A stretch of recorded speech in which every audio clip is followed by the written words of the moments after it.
have been violated, maybe with the parent or maybe with the authority at work or maybe with the authority in the school.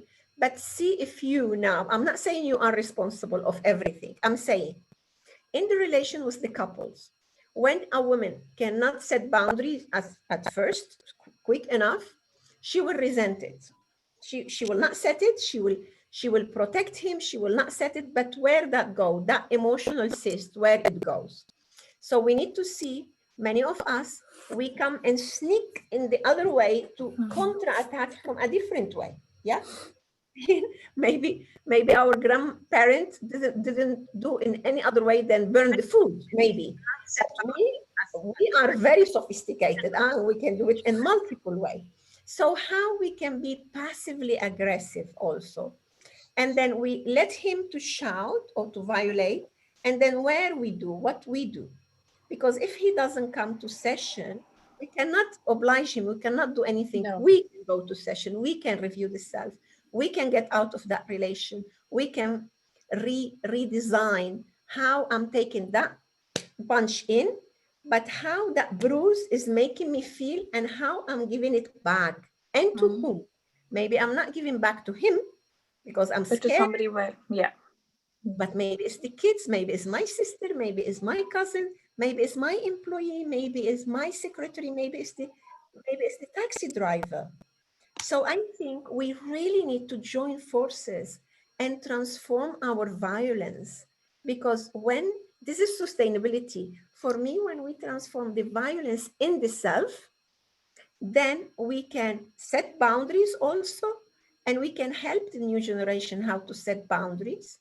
And it's a whole chain that it can change. So coming back to your question, Hellenic, I think it's very, very important that you women, there is statistic that 1 of every 3 young girls are violated in emotional violence or sexual violence by their sweetheart. This is not a gang who kidnapped them. This is their sweetheart, really, the boy who loved them. But he is again repeating story. He feels so insecure by being 16, 17, 18, going into this adulthood life that it looks so confusing and so hardworking, and he will dump on her. So there is one thing I want to teach you all today that I do in my life. Is like, I am here with you and for you as a companion.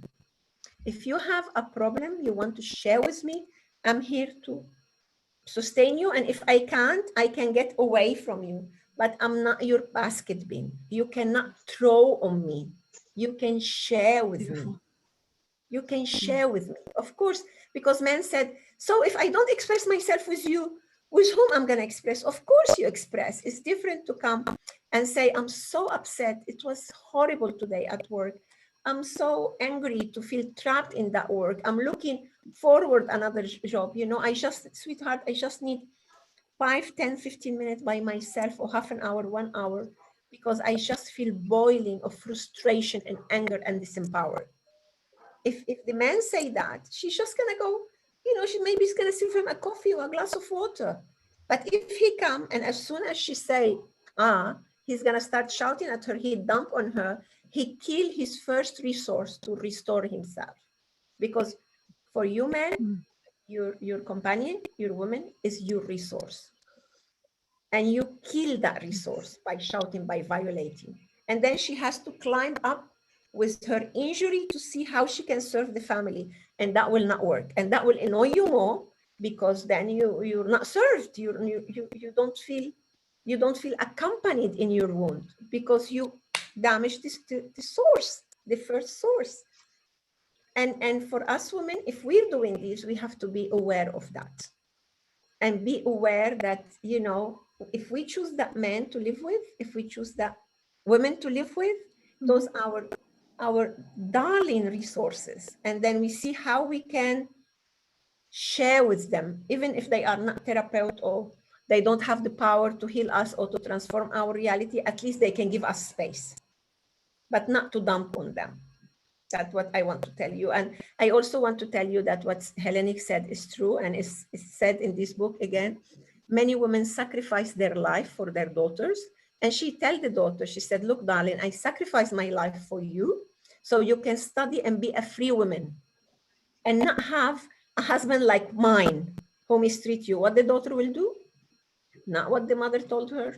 She will go and do what she Exactly saw. the same. Maybe she will go and study and have a free life for a while, and and when she wants to settle, and you see that she finds somebody very similar To the father. her father, or maybe she thinks she has chosen somebody totally opposite because the father used to drink and she's vegan and she chose somebody who doesn't drink and he's vegan and everything. But when we go to the story, he's also violent, but in a different way. He's also addicted, but in a different way. So we need to break the chain. So Freud probably made this greatest contribution, and probably only in this area, where he spoke about the compulsion to repeat, the father of psychology.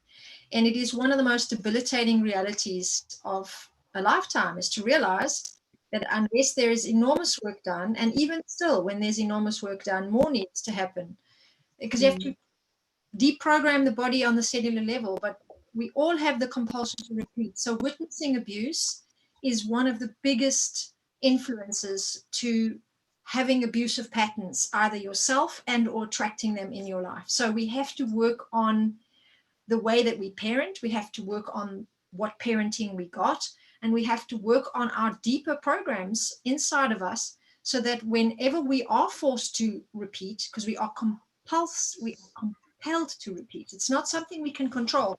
The psyche has to then work again to readjust the situation, and to do that you need new skills. So that's why the work is so important. So I've put down a few more indicators here of what we can be doing, and what we need to be remembering is that there is obviously this transcultural aspect, that if women are moving countries to go and live with partners, there is going to be a rank power status differential, and you need to get support for that.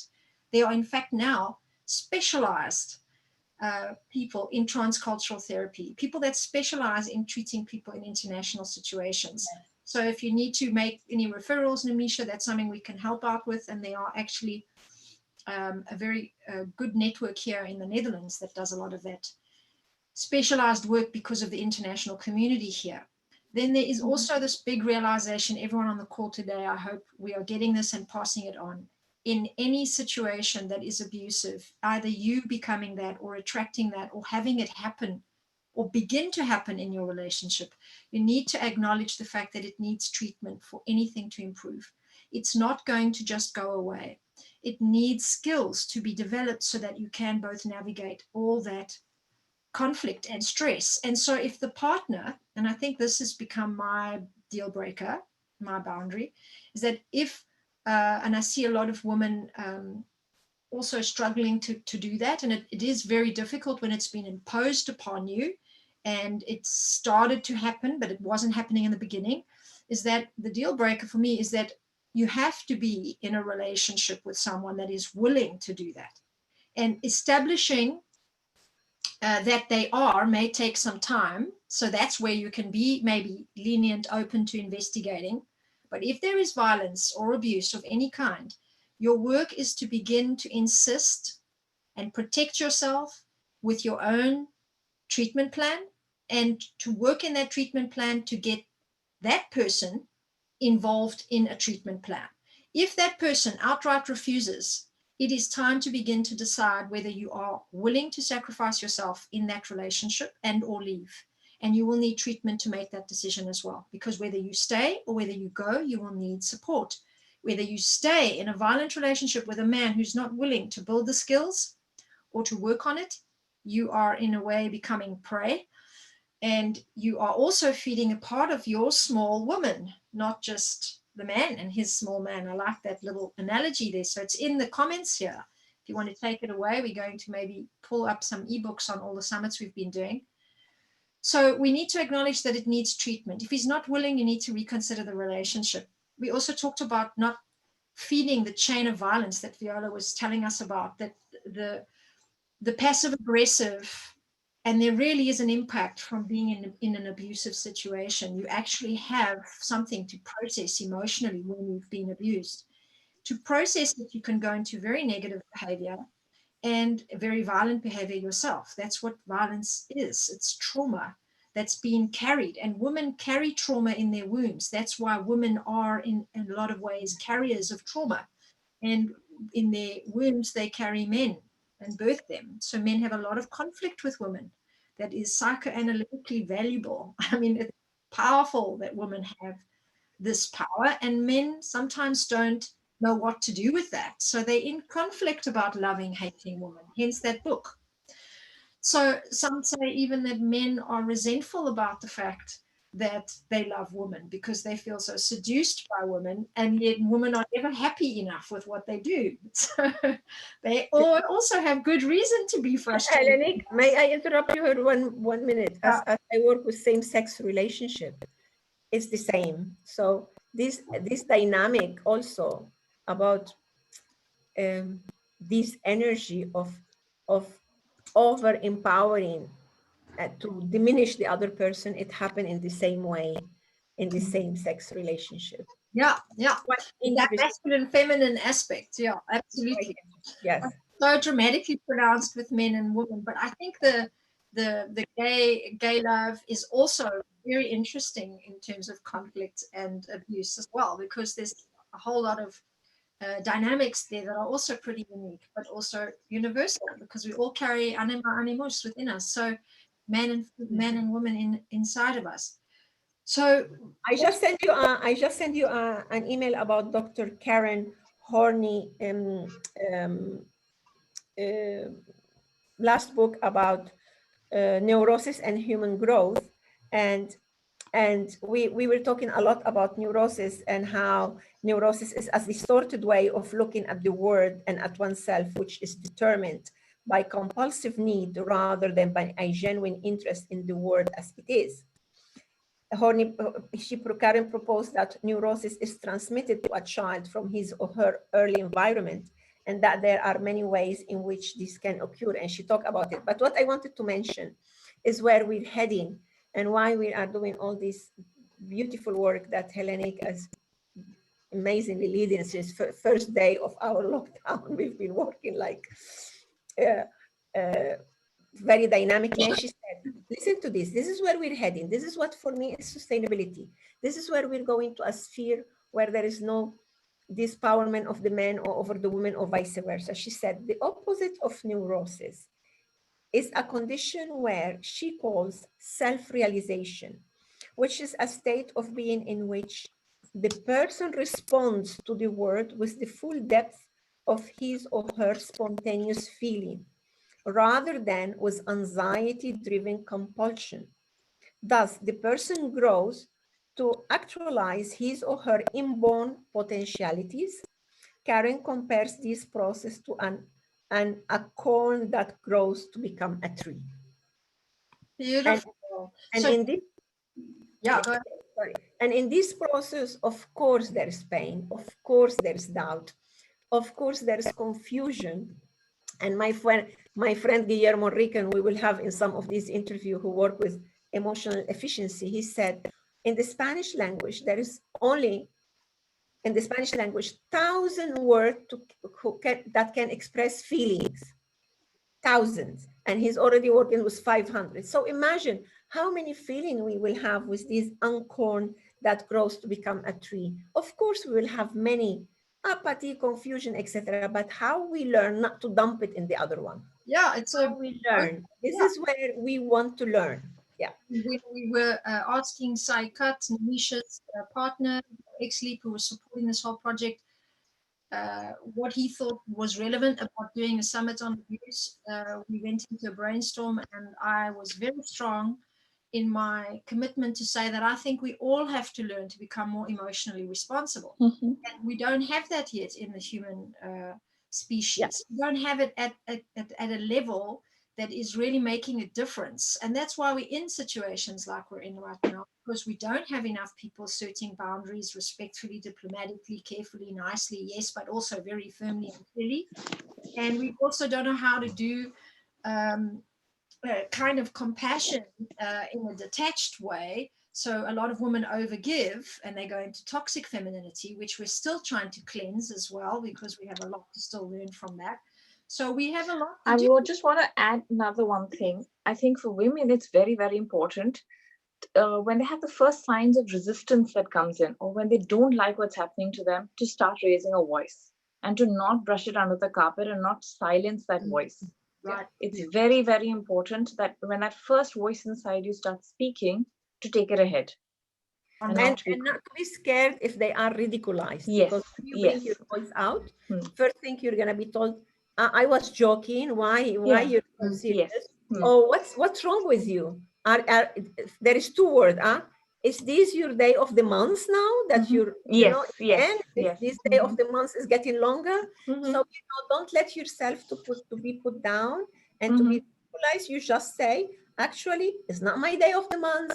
It's not, I just don't want to be called stupid or Yes. less because I'm not. And you're not neither. Exactly. You know?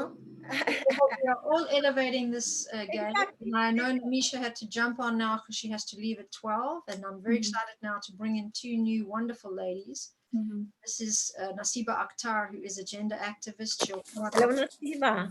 under gender. And Iliada Gotra, who is from Greece, who runs a very interesting process called Living Postcards, but she has a deep burning passion to support this issue. So let me first address Iliada. Can you tell us a little bit about Living Postcards and your work that goes beyond that into gender-based violence? Good morning. Do you hear me? Yes. Okay. Good morning to all the wonderful women. It's a very hot day in Athens. Very, very hot day.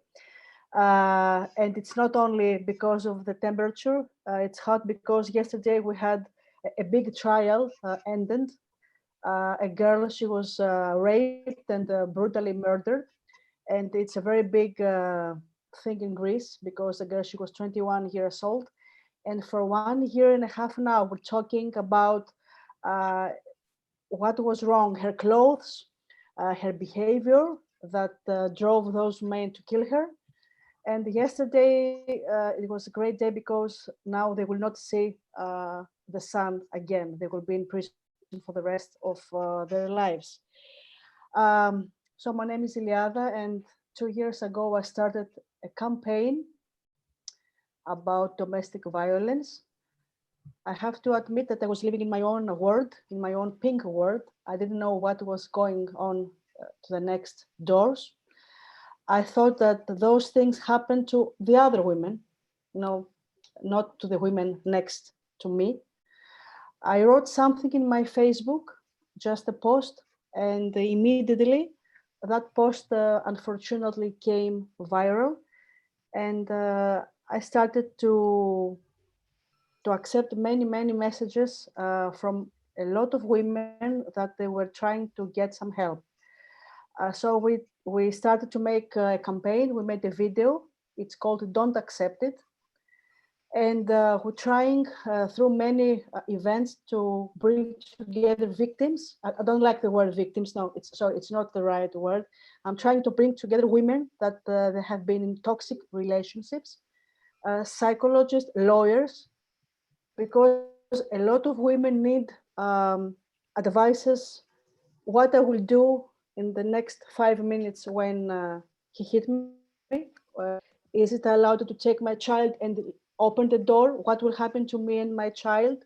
So we're trying to connect lawyers, women, psychologists, or all this kind of scientists. And I'm trying to deal with the fact that I have been abused when I was when I was younger, and it was something that I never have it in mind. I mean, it was something that it was deep inside me, hidden. I didn't want to talk about it because I thought that it was my fault. It took me a lot of decades to understand that it was not my fault. It was fault of another person.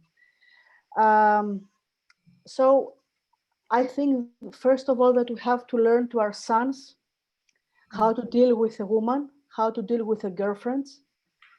I have a lot of friends, male friends, that they have sons, and they They treat them amazingly. They learn them that a woman, she can wear wherever she wants. That doesn't mean that she's a victim or she's a whore. Okay, but I have a lot of women too that they have stereotypes about the other women. And this is my problem. I'm laughing because the last 1 year with this big trial with a girl that she was raped and murdered, we read a lot of comments on social media from women that they thought that, okay, maybe she did something wrong. Maybe she, it was her fault, not the fault of the murderers. And this is my problem.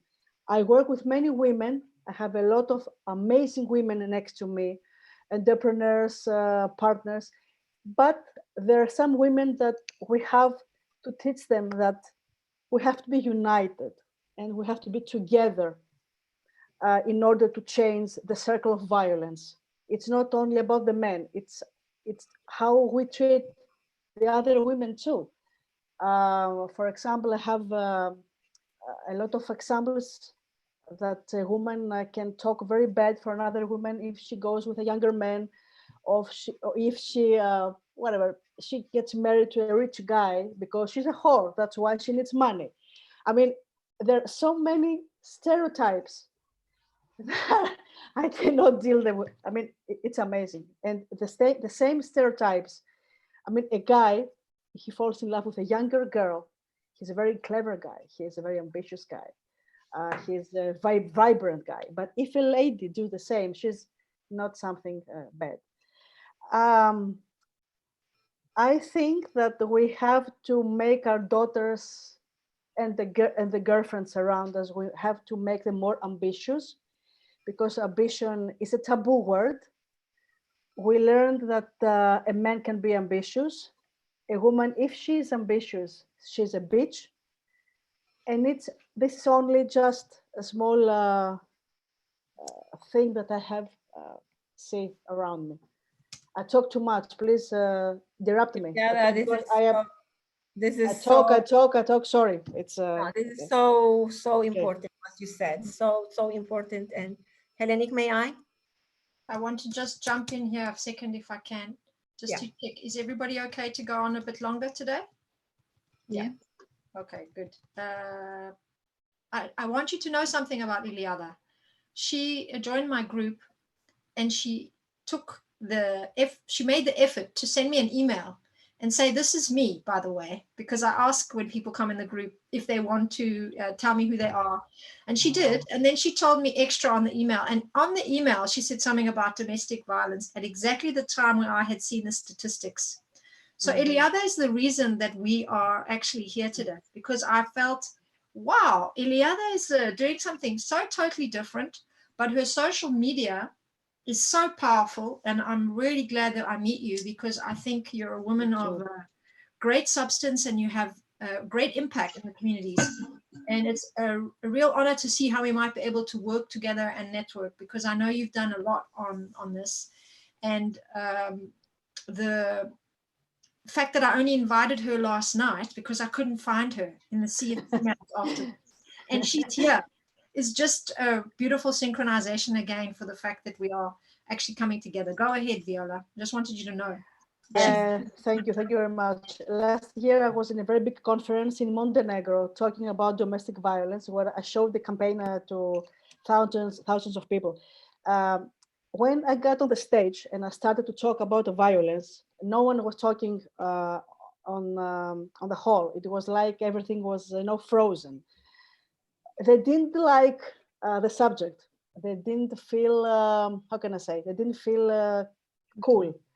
But after I finished the other day, a lot of women came to me and they said, I was very glad that I heard you. I had the same experience in my life, but I was never able to accept that something like this happened to me. And I said, wow, a lot of things happens around us and we don't see them, because we think that, oh, it's something that, it's about the women, that they are victims.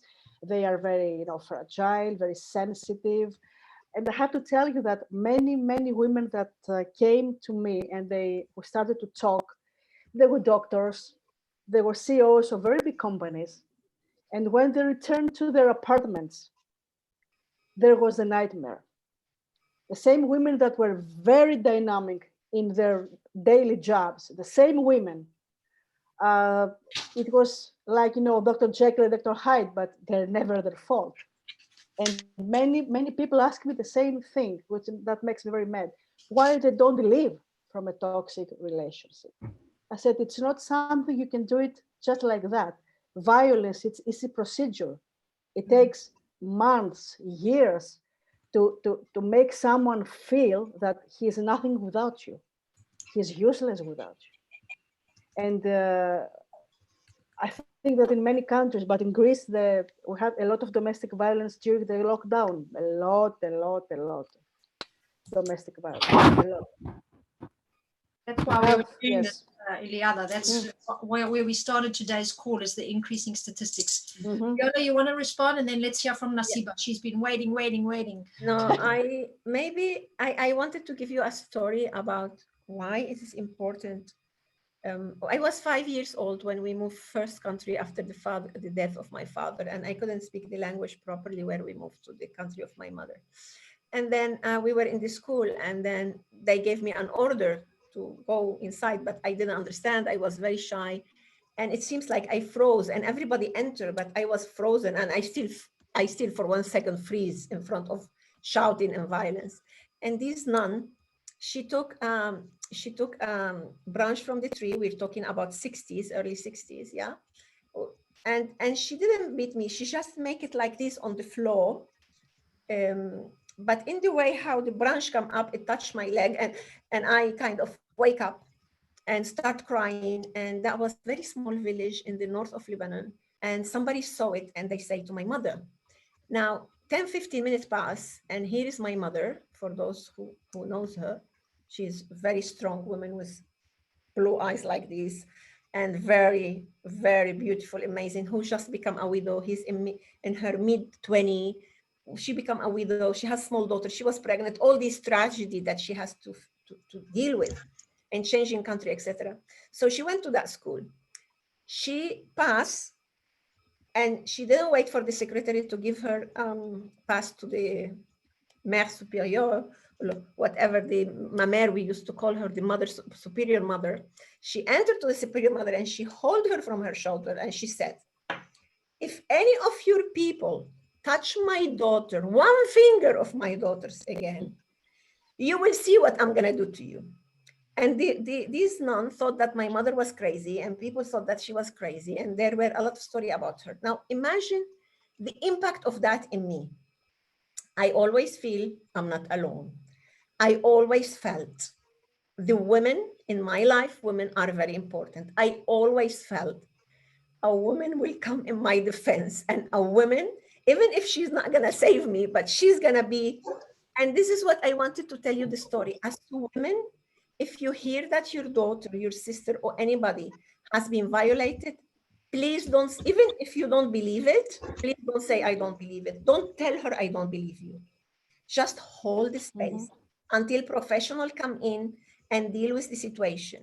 If your daughter tell you anything about that your husband or your brother or your father or anybody touch her hair inadequately, or this is her perception, please hold the space. Don't say, I don't believe you. I know how much you can love your father or your husband or your brother, and you can't imagine that a member of your family can touch your daughter, but it could happen. And the one thing that the victim, Iliana doesn't like, but in this moment is a victim, the abuser need is not to be shamed and make us a liar in her own experience. So it's very, very, very important what Iliana was telling us to, even though everything else tell you, try to hold the place, breathe, call other people, wise people from your family, call other people from your community, call the professional, ask for help. If you don't believe your daughter or your sister, whoever is telling you, ask for help, but don't tell them, because that moment you break them again. And that break is even bigger than the other one. So this is what I wanted to share with you. Beautiful. Bottom line is we all have to wake up to the reality that there are so many situations where people are not well treated, and we need to all be putting down some boundaries about that in loving, kind, compassionate ways, but firm, solid, and strong. I've just seen a post by Iliada on your Women Tech conference, where again you're campaigning for domestic violence there, and I just want to thank you for the work you're doing. And now I want to move to Nasiba Akhtar, Nasiba. a gender activist, a very passionate person, following me and my summits religiously. I just want to thank you for all your support. You've been so wonderful, just committed to what we're doing and really present and enjoying the process, and then getting more and more involved. So you put up some amazing posts on LinkedIn about this, and I invited you to come in on the summit based on that as well. And we hear again from you next 2 weeks' time, next summit, on gender as a broad subject under the Sustainable Development Goals. But let's talk specifically today about domestic violence and abuse. And I know you're in India, so I don't know how much you are familiar with the rest of the world, but if you have anything to share with us about the statistics there, how is it going, and what are your concerns, Nasiba, about this subject? Unmute yourself so we can hear you speak, and then tell us, if you can, a little bit more about your title and your professional work as well. Sure. Thank you everyone. It's really a good session, and I'm very passionate with this topic. I'm actually gender and livelihood expert from 15 years. I'm working on that agriculture and on agricultural field, and also I'm working on employment style, women empowerment, and basically the gender-based violence in Asia. So as per my experience, I found a lot. It cried me a lot, actually. I'm a very emotional guy.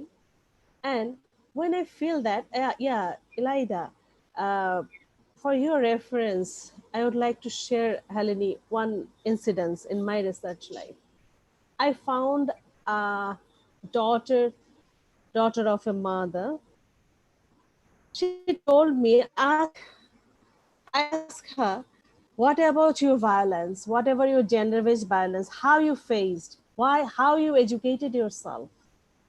She's masters in our Asia, it's a very remote area from Khulna. When I asked, she cried, she hugged me, and she answered, how many times I raped, I don't know. But I never dared to share with my parents or my society, because they, after hearing this, they stopped my mobilization, the mobility. Wow. That hurt me. So many girls are here in Asia, in Bangladesh, they're in urban area or rural area, they suffer a lot. Like my daughter, she is only 13. I'm scared of to send her in school with driver, with anyone. I can't believe anyone.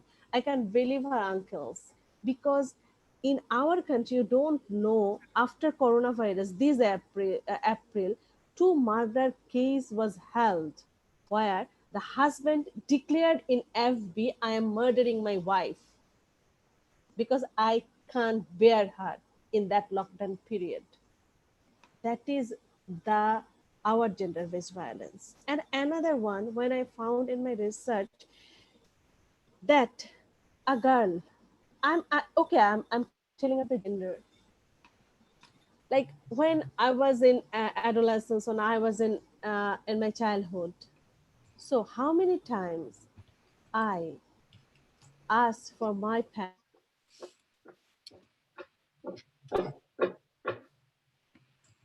We're missing you, Nasiba. Maybe you can just come in when your sound clocks back in. You're sharing with us some really interesting information about really why women silence abuse. We have a lot of barriers. You are not able to do that. You are not able to go to the park. You are not able to go to the to see the movie. You are not like, so many things. No, any kind of recreation. So being restricted because of the threat of potentially being sexually violated, right? So then women's lives become quite confined and managed and micromanaged. That is my first. I'm coming in and out with you, Nasiba. I'm talking with you because your sound is going in and out. So carry on, please. You were saying not allowed to go to the movies, not allowed to go out. Yes, yes. Yeah. Got it? Yeah, So I got that it. is what. That is like you are not able to go to your higher degree. That is also a barrier. And Lots of choice. it's a very Yes. serious issue, though, because I think this is something that I like to talk about it as the fact that women are carrying men. Mm.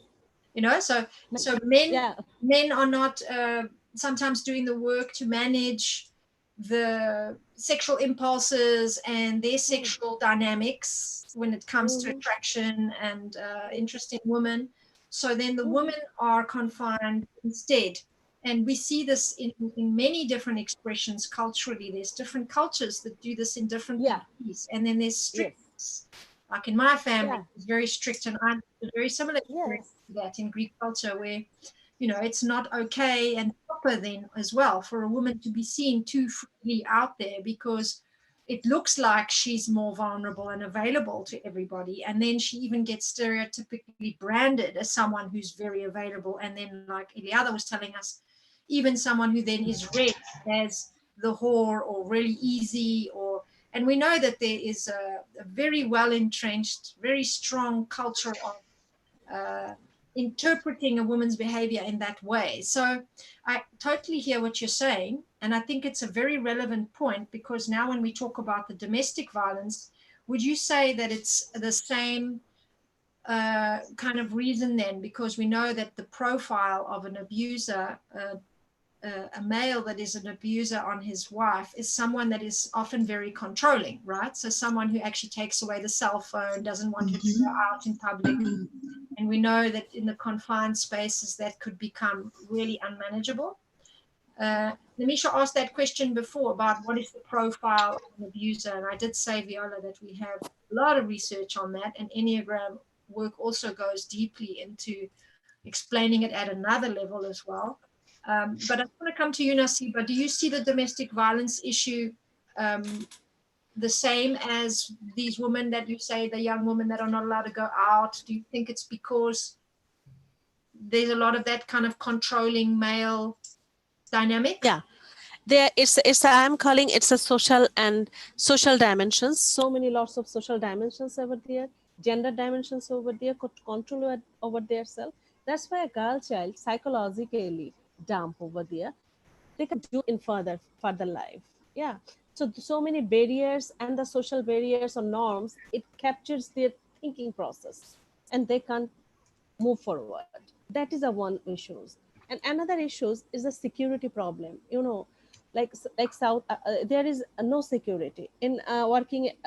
If I start from the education, in education, there are violence, so many violence. Like in our just recent report of MGF, I can ensure that by 1 month, 4,249 women and 456 children were subjected to domestic violence in 27 districts out of 64.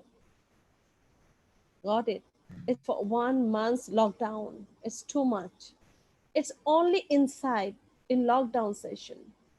So what is the spreading area or spreading? I feel I'm very concerned regarding these issues. And also India, the other part of India, I can show you the database. I'll send you.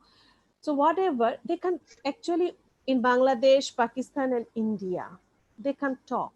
They don't have any right. They don't have any space. If you are raped, you are go to the law.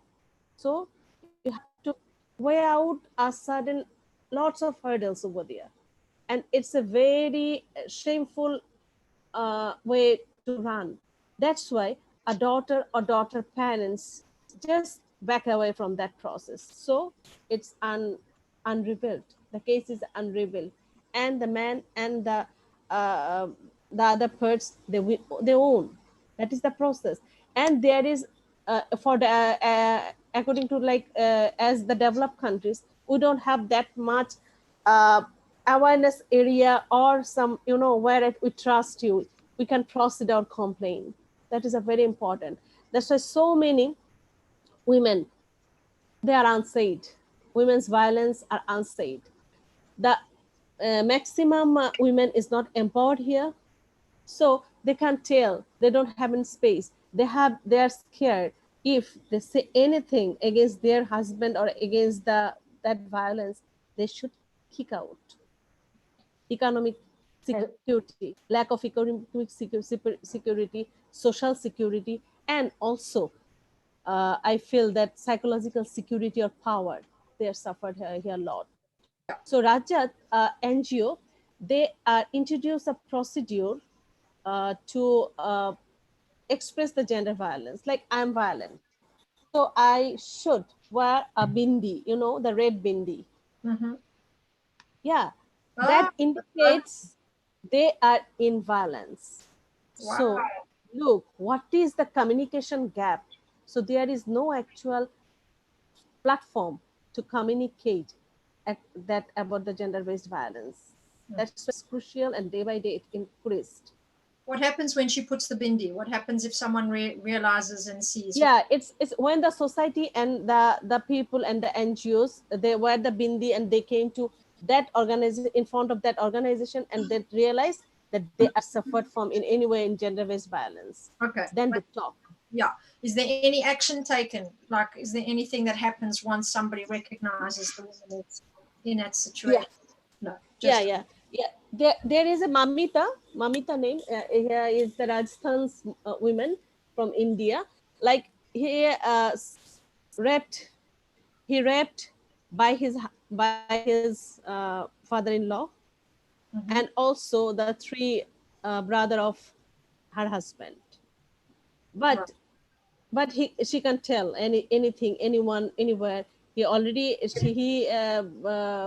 shared with her mother-in-law, but she forced, please quiet for our family, our society. It will be not okay. Then he informed that is the process of that NGO. He were just bindi, and he get out from her home, and he just stand in front. Then the NGO call her, Mm-hmm. and reveal her. So I'm going to ask you, Nasiba, if you can, to put the name of that NGO into the box, into the chat, because we're moving now to this very important question of what are the helplines, what solutions are out there, what kind of support exists, and what kind of problems can be solved at this point in this mastermind of amazing women. I'm going to ask everyone to unmute and start. Eleni, may I just read you for like highlight for you women? Go ahead. Yeah. So this is not the way how love's supposed to feel. Does the man you love assume the right to control you, how you live and behave? Have you given up important activity or people to keep him happy? Is he extremely jealous and possessive? Does he switch from charm to anger without any warning? Does he belittle your opinion, your routine, and your accomplishments? Does he withdraw love, money, approval of sex to punish you? Does he blame you for everything that goes wrong in the relationship? Do you feel yourself walking on eggs and apologizing all the time? If you have two of those, you just turn on the light. Yeah, just turn on the light. This is not a relationship. This is not how relationship should be.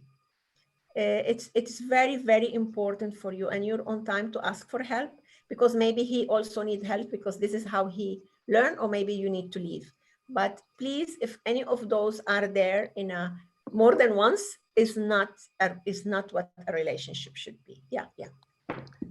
Great. So we are collecting evidence here on the chat box. When anyone wants to share this video, there will be some very specific points to read through and to wake up into realizing that there's certain things you also have to become responsible for. Because I think when you become victimized by anything, or you feel somebody has power over you, and you start giving parts of yourself away, you start to lose power after a while. And this is really what we mean when we use the word victim.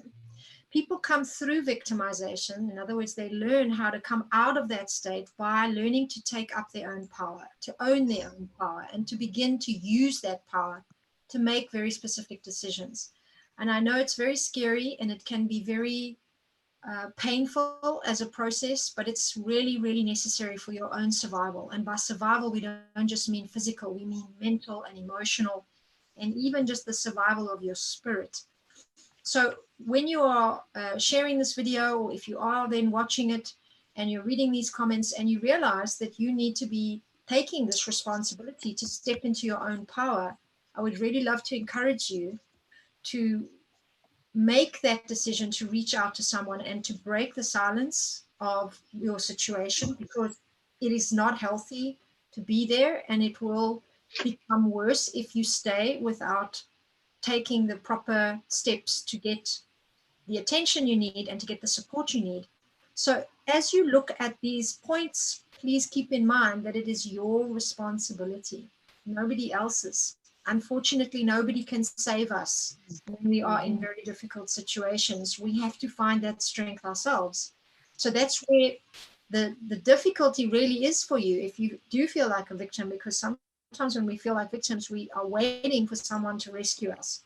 But unfortunately, it doesn't work like that. We have to make the choice for a better life ourselves. And that's the one important thing I want you to be thinking about seriously as you look at these red flags, right? Maybe you're early enough to catch a relationship not going further. Maybe you're in one and you see the violence is erupting, or maybe you're in lockdown and it's just become way worse than it ever was. Wherever you find yourself, there is support. We're going to start putting on the box a number of places that you can actually contact where there is in fact help in the form of directories. And I have Dr. Jill saying that she's ready to arrive, and I'm going to actually let her in as soon as possible, because she was going to tell us about this wonderful directory that exists in the United Kingdom, and also a very interesting study that was done that shows a correlation between the way people treat animals and the way people treat humans in terms of behavior. So there are NGOs around. Viola, do you know any that you can tell us about? Any NGOs, any directories that we can let people know about? Yes, I can tell you now, the Loani, Ladies of All Nations, they really, really support women from around the world, and they have continuous line of help 24 hours.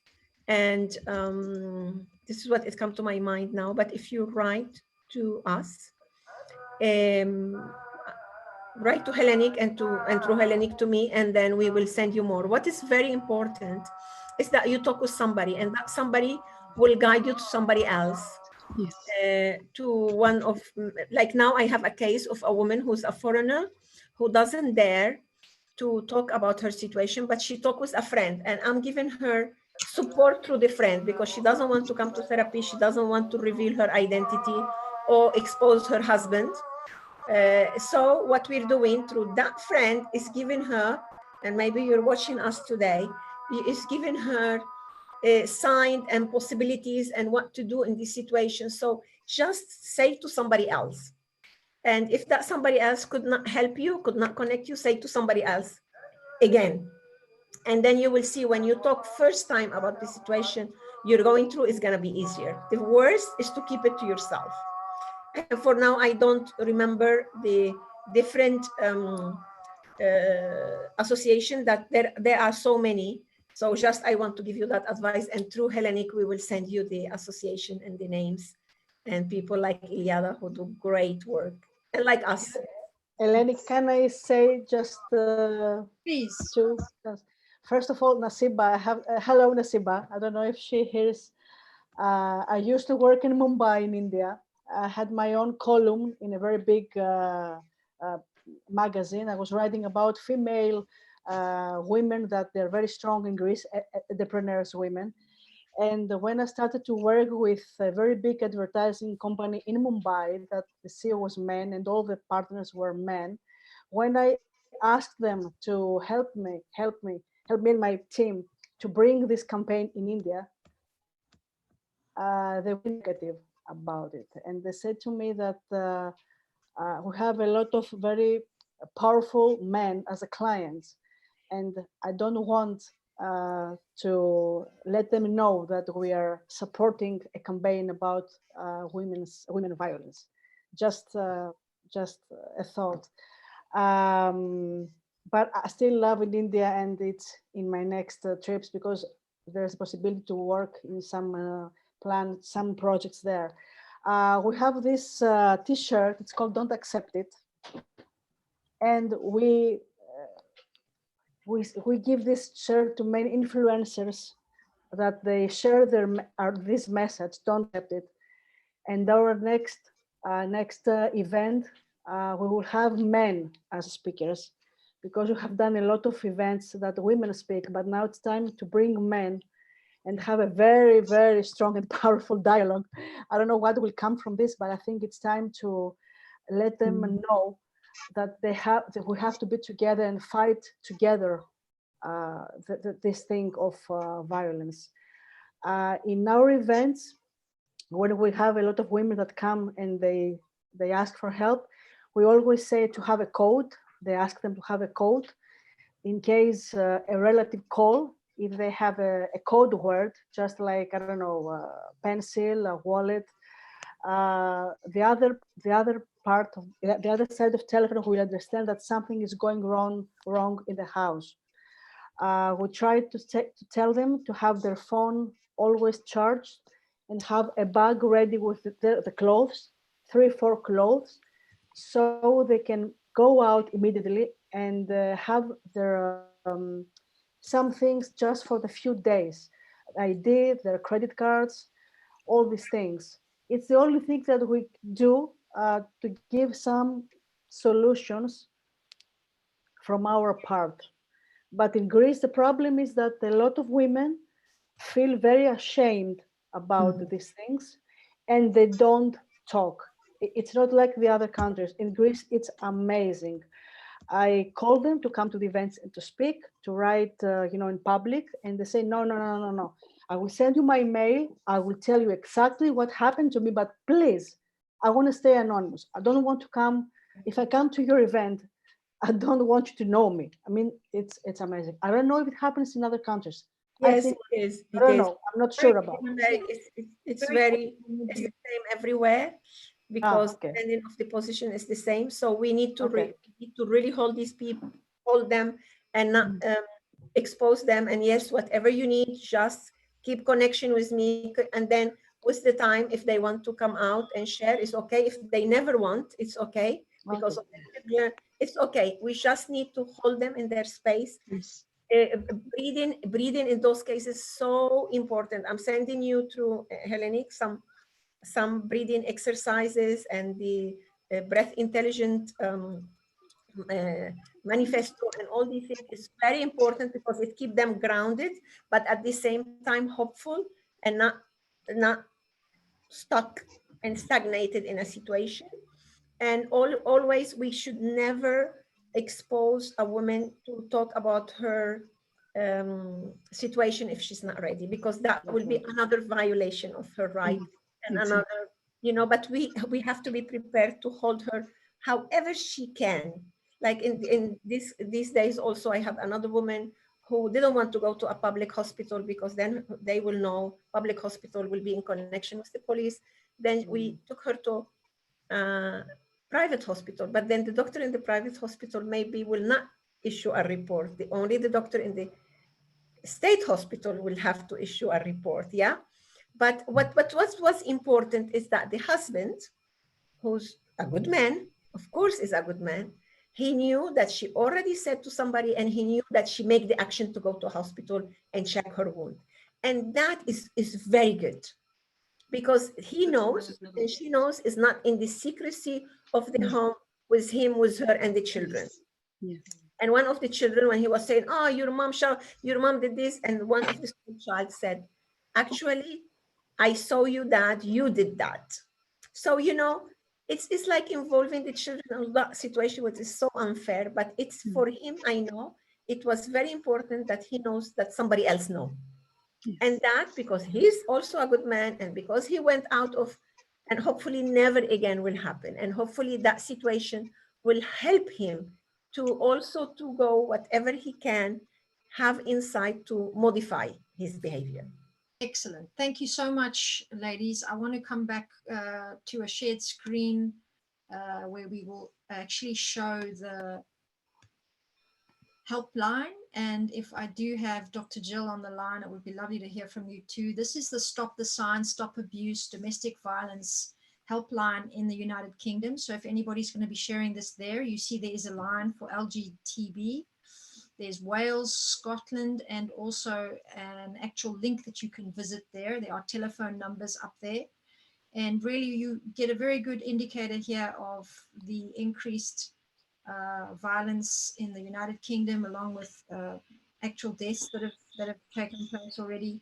And we have some indicators of what you can be looking for. So even if you're social distancing still, you would know some of your closer connections have stopped socializing more than normal. They might be worried about upsetting their partners, little control over their money right now. These are general indicators, but they might be exacerbated at this time even, or pronounced in another way, showing signs of physical harm, constantly being checked up upon, asks you not to tell, low self-esteem, animals in the home that have been harmed, children who appear nervous or withdrawn. This is all a campaign by Dr. Jill and a colleague of hers as well in the United Kingdom that I told you about, having done certain research on the correlation, we call it in statistics, between people who abuse animals and people who are abusive towards their partners. So this is very helpful for anybody that needs more information. You can contact these hotlines in those areas. There are also helplines for the Netherlands. Someone has a voice in the background. I can now ask you to mute if you could see. And then we also have some very beautiful comments here from Denise, who wanted to just thank you, Helena, for your experience. And I wanted to ask again for someone to check if there is something running in the background. And Denise said, you are such an inspiration in breaking the pattern of generational abuse, working to empower future generations from all of this.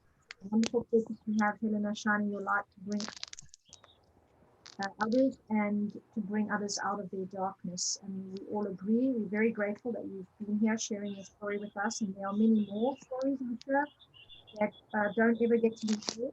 So if you are hearing one of them, I would love to encourage you to come into some kind of trustful situation with one person in your life that you can communicate to, either in code, like we've suggested here. In India, we heard the women wear bindis. In Eliada's report, you know, you maybe have a bag packed, but you also have a code word, or maybe there's an object that you show someone on a screen if you feel like you are not safe. Then there are ways that you can start to look for support. So Seema has shared something. I would like to offer you the chance to say something, Seema. Would you like to tell us what you put on the box here? Because I thought it was really helpful. And it would be nice for everyone to hear. Welcome. Hi everyone. Thank you for giving me this opportunity to at least speak.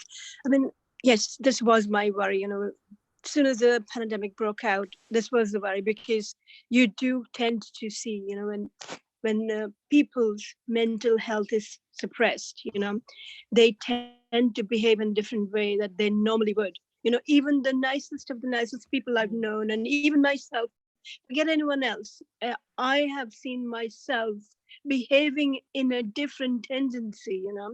So this was my worry, that the mental health is gonna do something, is gonna push us to act in a different way. So there was an underlying cause, right?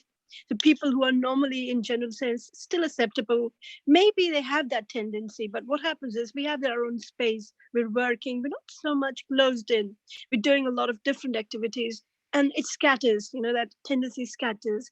But wherein this time forced people in to stay indoors, didn't have much resources. There was a worry of losing jobs. There was a threat of getting food into the family. There was a threat of, it's numerous kind of threats. And that's affected people and that's taken them to a different level. So that is something that not only now, for a very long time, we'll have to put up with.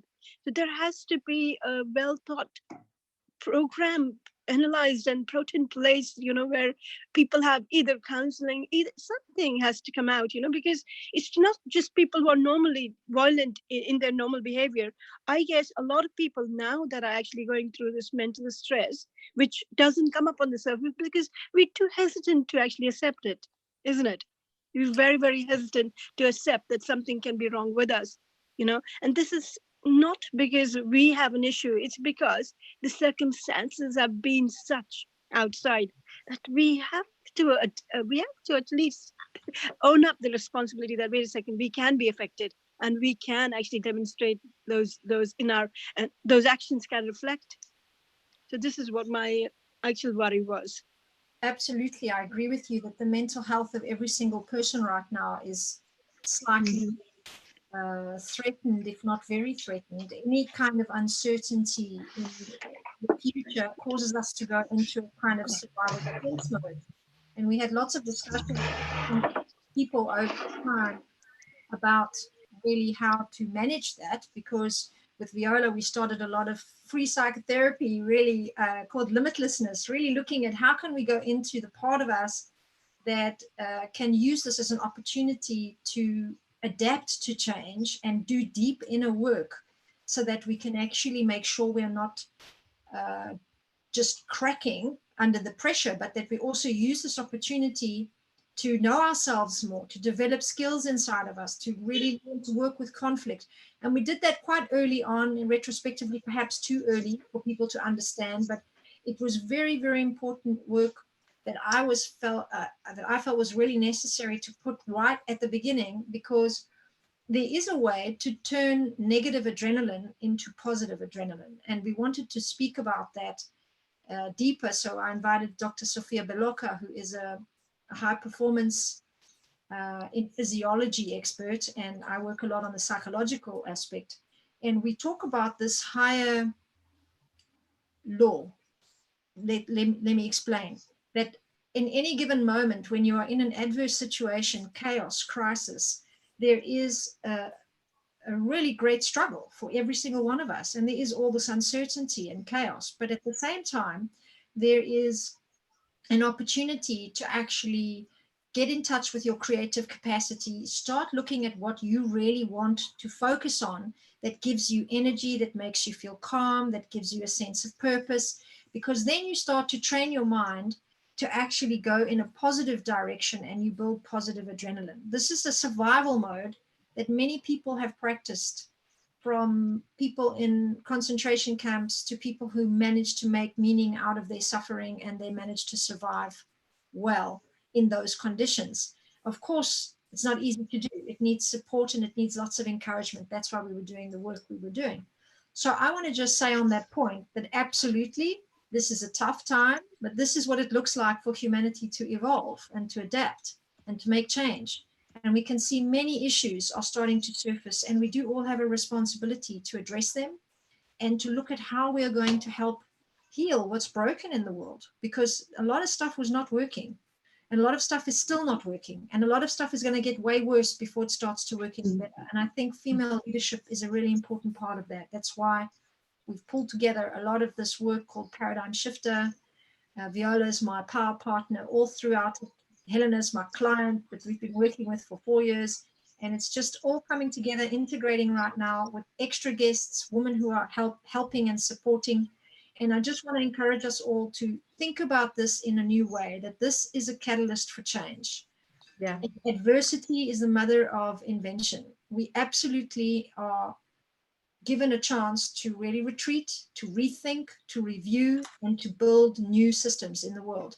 And women are fundamental in that creation. Our emotional intelligence, our nurturing, our forgiveness, our kindness has to elevate right now. And we are working on that. We have to create deep understanding, forgiveness for what's wrong, and bring our love and energy to help evolve it, mature it, not necessarily fix it. Everyone has to work to fix it, but we can bring a certain love and compassion to it.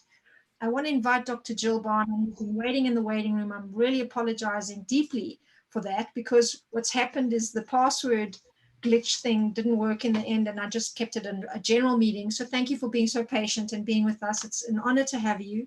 We haven't met yet, but thank you for joining on. I was very moved by your post, and I know your colleague is doing the research, which I just announced before you came, almost synchronistically. I looked at your post when I saw your message to actually share it with the screen. So Dr. Wendy Snedden has been doing the research on the correlation between abuse on animals, abuse on children, and abuse generally. But I believe you are also supporting the information to go out about spot the signs. So tell us a little bit about your work and your area of expertise, Dr. Jill. Welcome. Thanks for joining us. Thank you, Hellenique. It's delightful to be here. Hello to my lovely friend Viola. Yeah, so about 2 years ago, 18 months ago, I attended the House of Lords to the International Day of Elimination of Violence Against Women. And there were 3 baronesses, and there were various people talking about their experiences with domestic violence, and such stories that were so shocking even to me. Just the most horrendous situation. But what I heard on that day were lots of people talking about, well, I'm a human rights lawyer. I work in this area. I perhaps work in housing. I provide some help locally. I have a national organization. But there didn't seem to be a very holistic approach. There didn't seem to be this pathway for survivors or victims, whether it's men or women, to be able to access easily, knowing that they are going to be in a very poor state of mental and emotional health. And it all just seemed really complicated. And so my original idea of getting involved, I was there on the invitation of the Universal Peace Federation, was to work with them to see whether or not we could create not a talking shop for victims, but a way that we could bring all these people with solutions together to talk about how they could all support each other. I am not an expert at all. I was just being a facilitator. So we talked about that, and somebody asked on the day, on the basis, this was 18 months ago, that domestic violence rates were still going up, despite the fact that we are all more aware and we are in this world that we live in now. What could we as individuals do about it? And the baronesses, their only response was, write to your MP. That was the only thing that they could suggest. And I was really shocked about that. So I thought, I just have to do something. I don't know what I can do, but I have to do something. So obviously, we've been looking at that. I've been gathering information about the various different agencies and what people are doing already, because I definitely didn't want to reinvent the wheel. And then COVID happened. And what was really interesting at that point was that my focus changed from the solutions to the awareness, because it became very clear very quickly, as you have no doubt already talked about, that the rates of domestic violence have gone up exponentially, certainly in the UK, since lockdown. And what was also very clear was that we have this world now, and you've already referred to it, Hellenique, which I'm actually quite quietly excited about, this opportunity for change.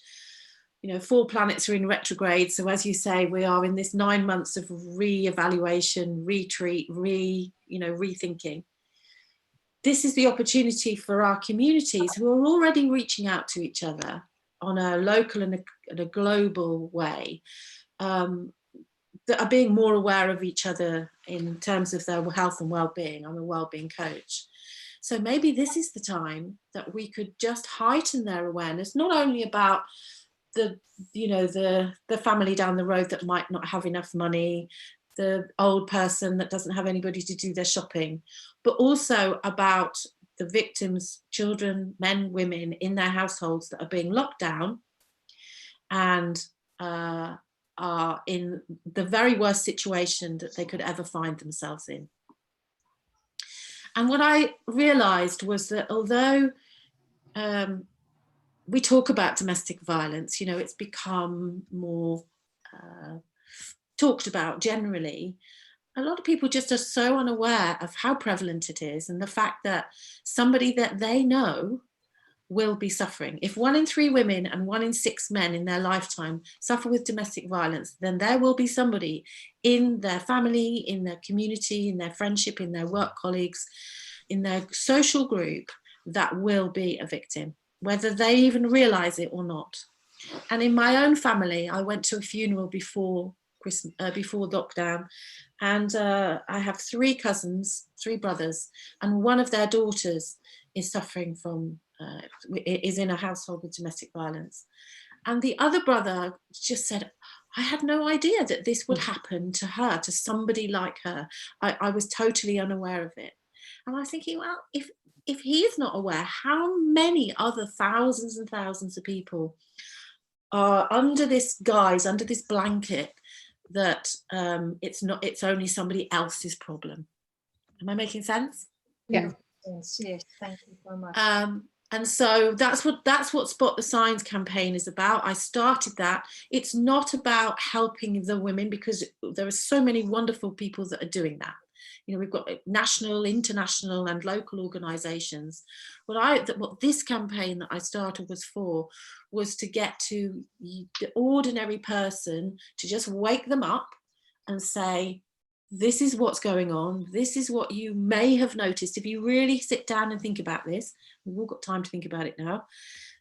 What is it that you could do? And here's some safe ways that you could do it in order to support somebody that might be going through this at the moment. And so I've started the campaign, which is the poster, and also started to bring people into my podcast, specifically with a series of episodes about domestic abuse, with some people giving kind of tangible things that women can do or men can do that are in that situation at the moment, but just to create more awareness. And that's really where my friend Wendy came along. She was interested in my campaign when I mentioned it over a year ago, because of the work within the Links group. And this is a charitable organisation.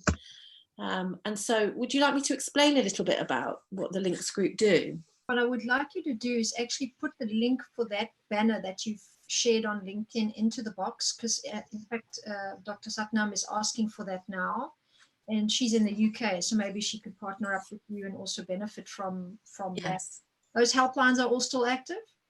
Yes, they are. And I also created another poster, which the idea of that was so that, because the domestic violence national groups are so overwhelmed, I know that there are hundreds of local little organisations that are providing that kind of a bit more personal support.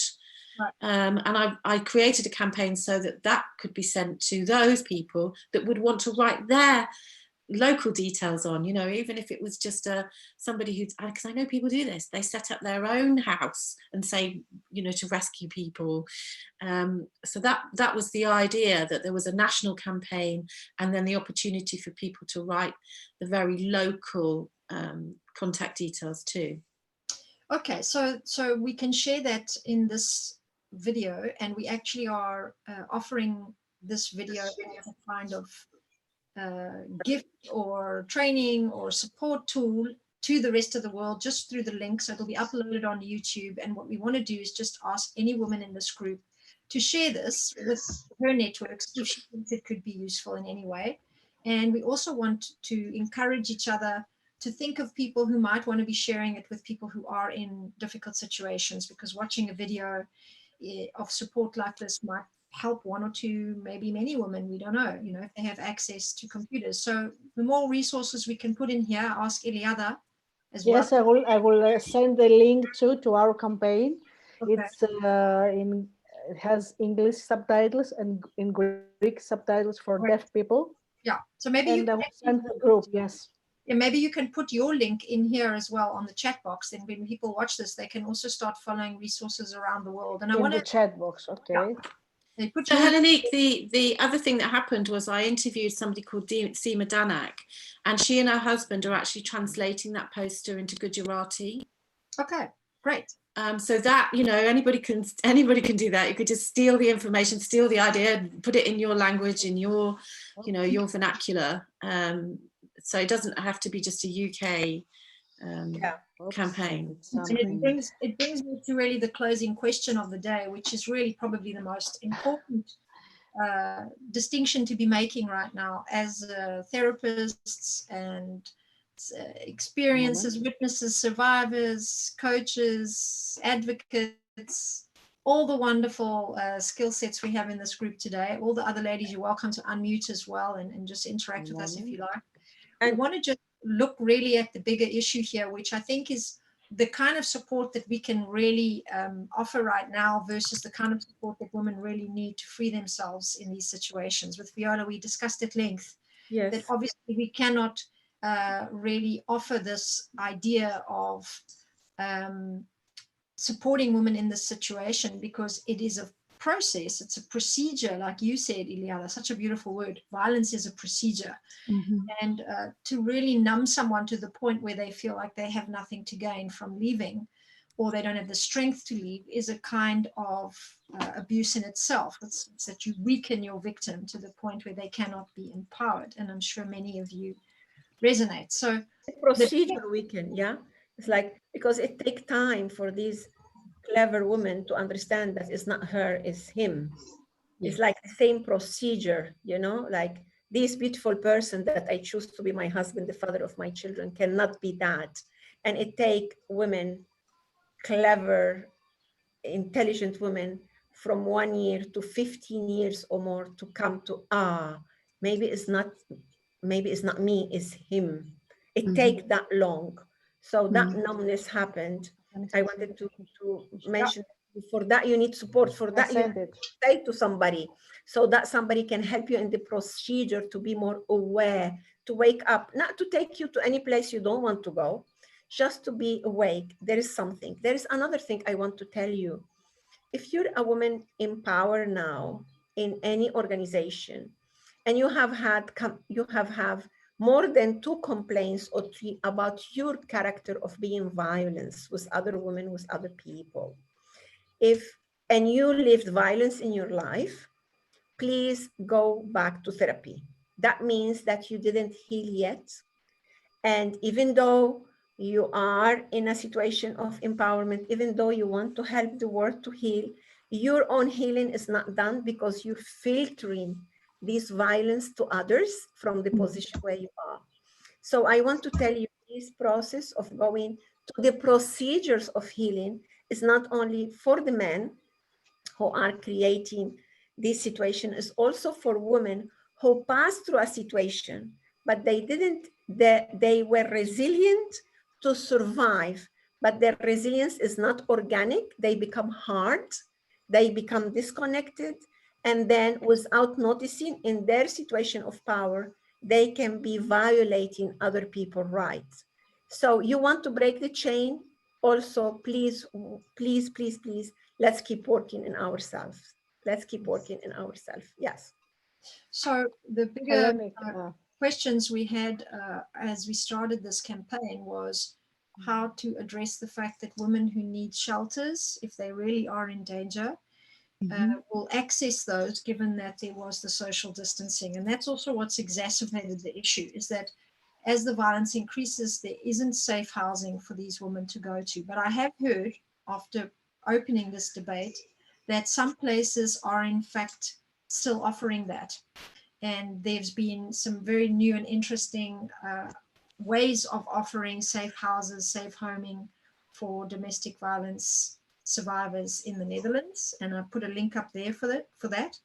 In Cyprus, I believe there's not really much that can be offered in terms of shelters, but you certainly can, if you are a survivor right now or you're in the situation, you certainly can start reaching out to call centers and start speaking to very specific people that can start helping you get empowered, so you can start looking for your options and planning the strength you need to take them up as lockdown ends, because it will take you time to psychologically prepare for this. So I don't want you to see that as a reason not to act. You have to take the responsibility to make your life better and have to ask and call it in. It's not something that someone's going to do for you. So if you're listening and you really are in danger, please reach out to one of these organizations. You've heard there are also individuals working around the internet. You can find many people that are able to help you, and you start working on yourself quietly, discreetly. Maybe it's only for a little bit of time because you can only manage certain kind of secrecy to do it, but there are always ways. There are ways to survive all kinds of situations, and there are many people testimony to that. So I want to give the last words to anyone that hasn't spoken. And Catherine Galea, Denise Davies, would you like to share anything with us, your thoughts about what you've been hearing today? Anything you want to share? And how Elena feels, I would love to know. And I would like to say just one final thing. I will give you Just all the chance to final. Okay. Go ahead, Eliada. Say it now. Okay. Push in with passion. Go for it. It's something that it keeps troubling me. The day we were shooting the video of the campaign, we had to sponsor a very big cosmetic brand, and they fixed my face like I was totally bruised. Had a lot of signs of abuse all over my face. So I had to leave the store and go to the place that the video shooting will happen. Yeah. Be, yes.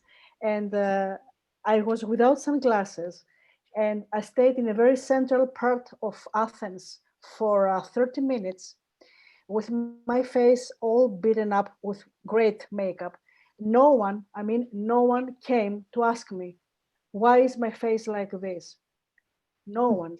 Just a boy, an immigrant from Pakistan. He came very, very shy, and he said, do you need something? Is there something I can do? A lot of women were seeing my face, totally bruised, and no one came to help me.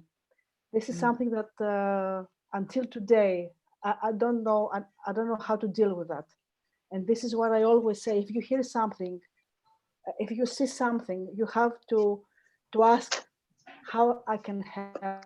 This is for me, it's very basic. Only this. Thank you, Eliada. Pointing to the fact again of what we were referring to a little before, as well as this emotional honesty and emotional maturity. I think we just don't have enough people out there in the world that have the courage to deal with difficult things, and we are looking at now. And all this, what people say, fight violence, fight the abuse, fight violence against women. This is not what, I don't believe in any of that. It's about being able to forgive it, but also develop the skills to start transforming things. And obviously there's so much more we could be talking about here, but I think as a society, we are really having to cultivate more and more awareness, but also more and more education and more personal growth. You have the skills to deal with difficult things and to deal with them appropriately, not to be leaking out onto others. It's something we have to teach the boys, because unfortunately in society, men are not allowed to feel, and men, because of that messaging, even though it's changing, they resort a lot to addictions, they resort a lot to minimizing, a lot to normalizing all kinds of very unacceptable behavior, and we do it as well as women. And I think a lot of people are very helpless about it all, to be honest, and the head goes in the sand when you don't know what to do. So we're unlocking some of that today. Denise and Catherine, anything you'd like to share? I would just like to say, going back to the beginning with Helena and me making that comment about breaking that pattern, the generational pattern. Yeah. It's made me aware of my own personal experience of my father. Not abuse in a big way, but still something that I have carried with me. And when I think that he was abused by his father, and it's made me aware, it's sort of at the forefront, listening to all these things, that I may have some work to do myself. Wow. In doing so, to ensure, it's made me even think about my daughter, going back to Helena and her daughter, to really maybe talk to her and is there something that maybe with her that I don't know about, you know, obviously in a very sensitive way. But yeah, it's really made me aware, and thank you to everybody for all the input, and yeah, it's been very I mean, I wouldn't have known about this unless Helena had invited me, but yes, I got something out of it, so thank you. Thank you Very very much. willing to hear you share that. Thank you so much. And I think it's really true. There are so many situations that none of us know about, and that goes to the daughters, to the young men as well. I know a lot of gay men are raped and sodomized and abused when they are thought to be gay by other testosterone type male behavior that tries to assert against that. There's lots and lots of forms of abuse around. So many people not sharing their stories could be in your families, in your communities, absolutely. And if you feel called to have some of those conversations or to help with what you now know as a very important part of that, which is to unsilence it, that's amazing. That's very moving to me. And Catherine, anything you'd like to share with us? Sorry, can I just say to finish? Yeah. What was very, very wonderful was my father, not long before he died, actually, I'm not sure that he was aware of, well, I suppose he was by what he said. Just very briefly, he said, I know I didn't always get it right bringing you up, and I'm sorry for that, but I did the best I could. And the other thing that he came to was, when we were growing up, he was an atheist. He then became an agnostic, as he said. And he phoned me one day, not long before he died, and he said, you are right, Denise, there is a God.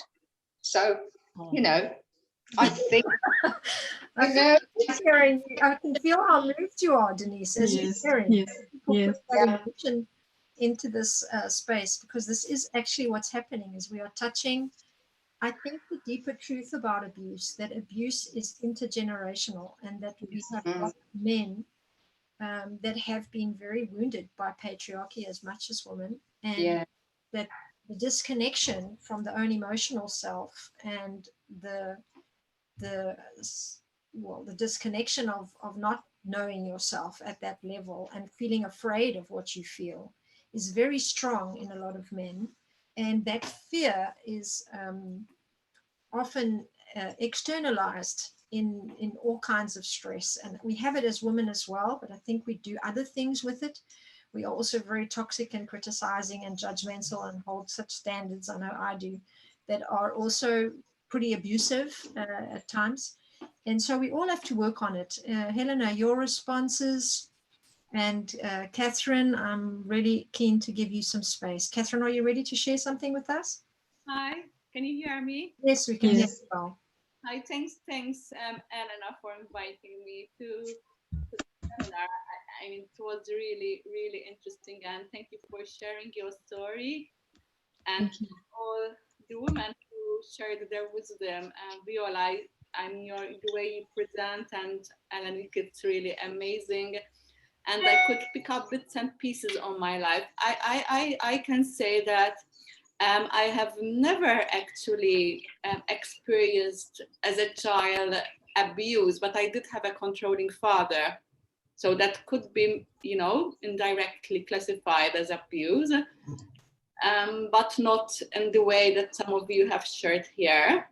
And it damaged me. And I suffered.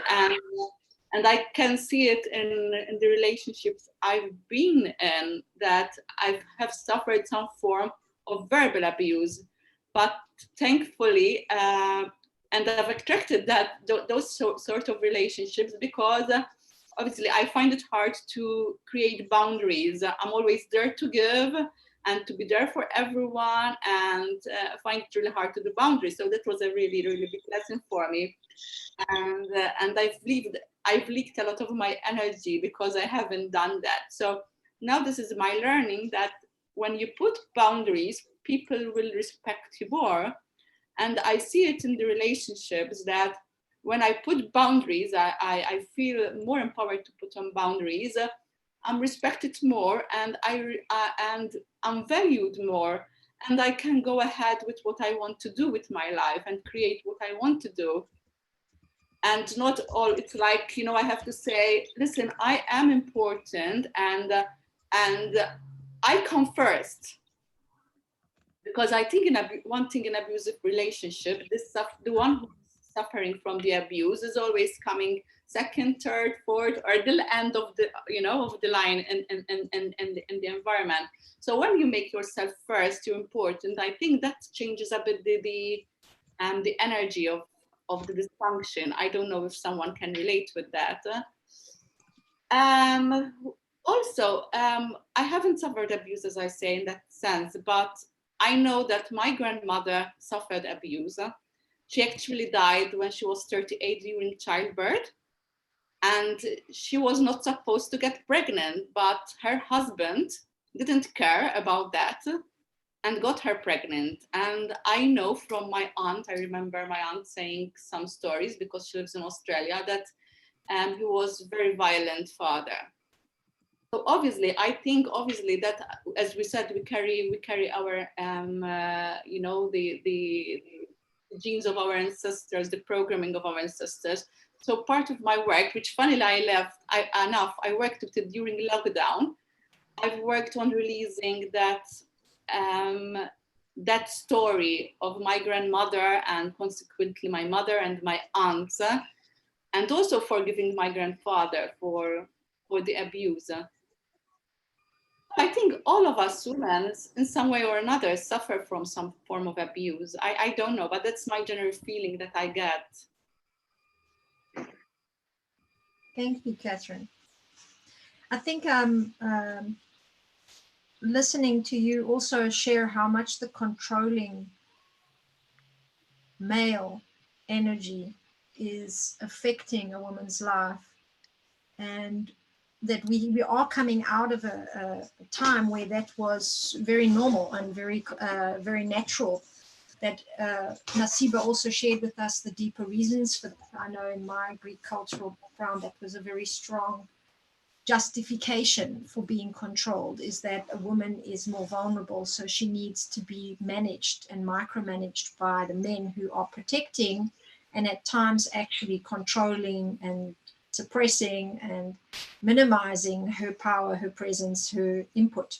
And we know that that's been governed into society as well. So we have a very strong culture of controlling the feminine. And I know even in India, Nasiba, I don't know if you agree, when you give your last comments, you can maybe add this in, but I also trained with a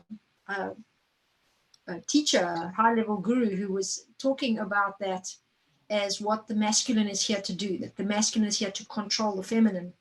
And I very aggressively corrected him. I was not calm about it at all. So I think the true distinction is that the masculine contains the feminine, and that we've come out of a time where men think or understand that they have to control the woman, or that asserts their masculinity. That's somehow the messaging, or certainly in the men that we're talking about. And in many cultures, it's strong, and you give us some evidence of it. But we're coming out of that. And I think it's up to us to also begin to shift that idea as women, and to lovingly help men understand that that's not their role, that their role is to contain and protect. And also the systems, you know, like, for example, many countries, I have this story, again, I have many stories. One, when I was doing the, rehearsal for my wedding blessing, yeah? So the vicar said, so he said, he will love you, cherish you, and so he said, and you would said you will love him and you will obey him. And I said, no, what do you mean I will